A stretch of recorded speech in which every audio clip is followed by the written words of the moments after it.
예, 지난 시간에 중생 두 번째 시간 하다가 이제 이번 시간으로 돌렸던 주제가 하나 있었습니다. 중생한 영이 범죄할 수 있는가에 대한 문제였습니다. 자, 중생한 영이 범죄할 수 없다, 즉 범죄하지 않는다라고 주장하는 어떤 이들이 있습니다. 이들의 견해가 이렇습니다. 중생한 영이 그리스도의 공로로 다시 살게 되었는데 다시 범죄한다면 다시 죽어 그리스도의 대속이 무효가 될 것이기 때문에 중생한 영은 범죄할 수 없다. 중생한 자가 범죄하면 그것은 영이 아니라 몸과 마음이 범죄한 것이므로 영과 심신은 분리해야 되고 죄는 심신에 있고 영은 성결하다.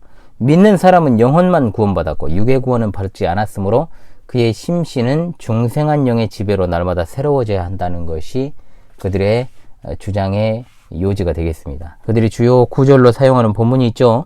요한일서 3장 6절 9절 5장 18절인데 자, 이들의 이 구절들의 주체가 무엇이냐? 이 구절들의 주체가 누구냐 말이죠. 바로 중생한 영이라고 생각을 하고 있습니다. 그러나 이 견해는 심각한 문제점들이 있습니다. 그게 뭐냐? 첫 번째, 굉장히 상식적인 것이죠. 영과 마음을 분리할 수 없다는 겁니다. 사람을 하나님께서 지으실 때 영혼과 육체가 결합된 존재로 구성되어 있고 마음은 영혼의 좌소라는 것이 기본적인 사실입니다. 육체는 눈에 보이는 가시적인 실체이지만 몸 자체가 지정의의 기능을 하진 않죠. 몸뚱아리 자체가. 그러지 않습니까? 육체가.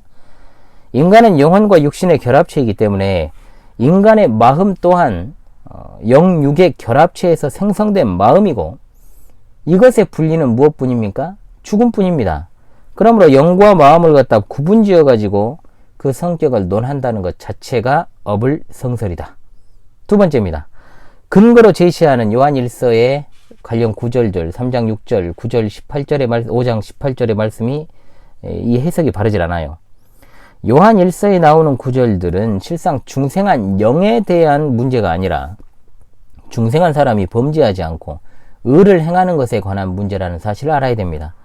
또한 요한일서 3장 6절은 중생한 사람이 절대로 현재 진행형으로 그리고 반복적으로 범죄할 수 없다는 것을 말씀하고 있습니다. 그리스도인이라고 할지라도 잠시 넘어질 수 있다는 것이 사실이죠. 그러나 곧 일어나서 회개하고 의로운 삶을 다시금 살아가게 되어 있다. 요한일서 3장 9절의 말씀 또한 중생한 자가 계속적으로 죄를 짓거나 죄 가운데 살아갈 수 없다라는 뜻을 말씀하고 있습니다. 새롭게 거듭난 생명은 새 생명이고 하나님의 생명이 거기에 심어졌기 때문에 거룩하고 의롭게 살려는 성향이 있다는 거죠. 세 번째입니다. 예수 그리스도의 대속의 공로는 단순히 중생한 자의 영에게만 적용되는 것이 아니라 영육간에 즉 전 인격에 적용되는 것이므로 그리스도의 대속의 공로가 무효화된다. 이런 생각 자체가 바르지 않은 것입니다. 또한 성도의 중생만이 아니라 성화와 영화의 전 과정에 이르기까지 모든 것이 전적인 하나님의 은혜이고 또한 대속의 공로에 근거하기 때문에 영과 육을 분리해 가지고 중생한 자의 현실적인 죄에 연관시키는 것은 바르지 않다. 예수님께서는 택자들의 모든 죄를 친히 담당하셨기 때문입니다. 웨스트민스터 소요리 문답 37문답에서 신자들은 죽을 때 그리스도께로부터 어떤 유익을 얻습니까? 라고 묻고 답하기를 신자들은 죽을 때 그 영혼들은 완전히 거룩해지며 즉시 영광으로 들어가고 그 몸들은 그리스도와 여전히 연합된 채 부활 때까지 그들의 무덤들에서 쉰다라고 진술하고 있습니다. 이 사실을 명백히 해둬야 되겠죠. 자, 개파신앙 길라잡이에서는 잠깐씩 여기서 잠깐이란 코너를 두고 있습니다. 여기서 이제 잠깐 살펴봐야 될 주제가 유아들의 신생아나 유아들이죠. 이런 유아들의 구원 문제에 대한 것입니다. 강의 초반부에도 언급을 했습니다만 유아들은 스스로 신앙을 고백할 수 없고 또한 의식적으로 회개할 수 없습니다. 자, 그렇다면 영유아 때 죽는 자들은 구원을 받을 수 있는가? 이 문제는 크게 두 가지 견해로 나뉘는데 이 부분을 갖다가 도르트 신조에서 다루고 있습니다. 사실은 이제 우리 과거에도 그랬습니다만 지금처럼 위생이 철저하지도 않았고 또 여러 가지 병들이 많았고 또 예방접종이 원활하지 않았던 때에는 영아 사망률이 상당히 높았지요. 특별히 17세기 유럽의 상황은 더욱더 심했을 것입니다. 그래서 따라서 어린 시절에 아이를 잃은 어머니들, 특히 부모들의 그 심정이라고 하는 것은 이루 말할 수가 없었겠죠. 그래서 이 죽은 유아들의 구원의 문제가 굉장히 중요한 문제로 떠올랐다는 것이죠.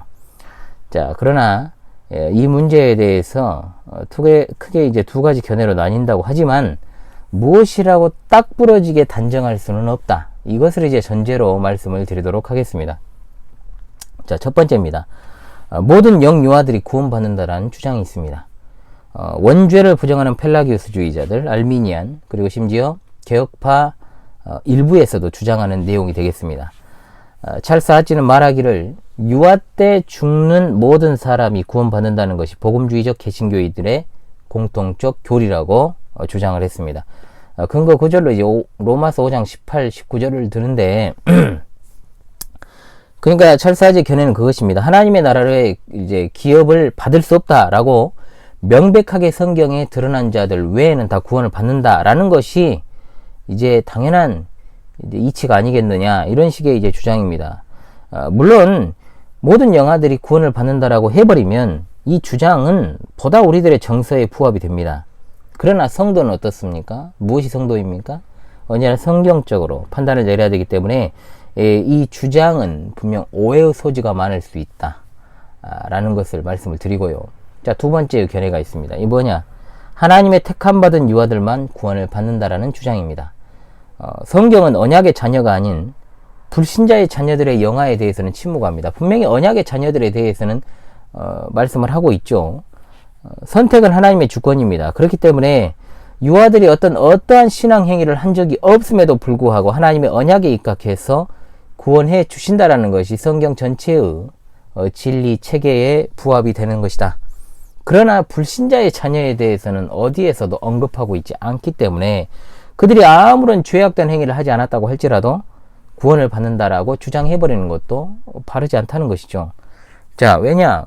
구원은 우리의 행위로 받는 것이 아니기 때문이죠. 그러나 은연중에 우리는 이런 생각을 합니다. 어찌되었든 간에 원죄라는 것이 분명히 있음에도 불구하고 그 원죄로부터 파생된 게 자범죄인데 어찌되었든 간에 죄가 사람을 죽게 만드는 것이 사실입니다. 그러나 아이들은 실제로 눈에 보이는 어떤 죄를 짓지도 않았기 때문에 그들이 구원받지 못하고 지옥에 가는 것은 부당하지 않느냐. 지극히 인간적인 생각인 것이죠. 그럼에도 불구하고 우리가 앞선 주장이 분명히 정서적으로는 더 받아들이기가 쉽다 그랬어요. 그럼에도 불구하고 성경에서 불신자의 자녀에 대해서 가타부타 분명히 말씀하고 있지 않기 때문에 그저 무조건 그들이 죄악된 행위를 하지 않았다라고 구원을 받았다고 주장하는 것은 기독교적인 진리에 어긋날 수 있다. 명백한 진리는 무엇입니까? 구원은 전적인 하나님의 주권적인 선택에 따른 것이고 또 모든 인류가 죄인인 것도 아담의 후손으로서 원죄를 유전받고 또 자범죄를 짓기 때문에 죄인이 되는 것이죠. 분명히 해야 될 것이 있습니다. 사람이 지옥에 가는 것은 죄를 지어서가 아닙니다. 이 말에 대해서 오해를 하면 안 됩니다. 왜냐? 예수님이 죄의 문제를 해결하려고 오셨잖아요. 그리고 예수님을 믿는 자는 그 죄의 문제가 해결받는 것입니다. 그러므로 우리의 과거와 현재의 미래의 모든 죄, 이 모든 죄를 갖다가 예수님께서 해결하시기 위해서 십자가에 달려 속죄의 보혈을 흘리신 겁니다. 따라서 사람이 지옥에 가는 것은 어떤 행위를 했냐 안 했냐, 죄를 지었느냐 안 했느냐가 판단 기준이 되는 것이 아니고 사람이 지옥에 가는 것은 예수 그리스도를 믿지 않기 때문에 가는 것이고 그가 하나님으로부터 버림받은 자이기 때문에 지옥에 가는 것입니다. 모든 인류가 자연스럽게 태어나서 자연스럽게 지옥의 길로 갑니다. 그래서 모든 인류를 자연인이라고 부르는 겁니다. 그대로 자연 상태 그대로 있다는 것이죠. 세상에는 두 종류의 인간밖에 없습니다. 타락한 인간과 거듭난 인간입니다. 거듭난 인간은 분명히 성령께서 내적으로 수술을 한, 영적으로 수술을 한 자들을 거듭난 인간이라고 부릅니다.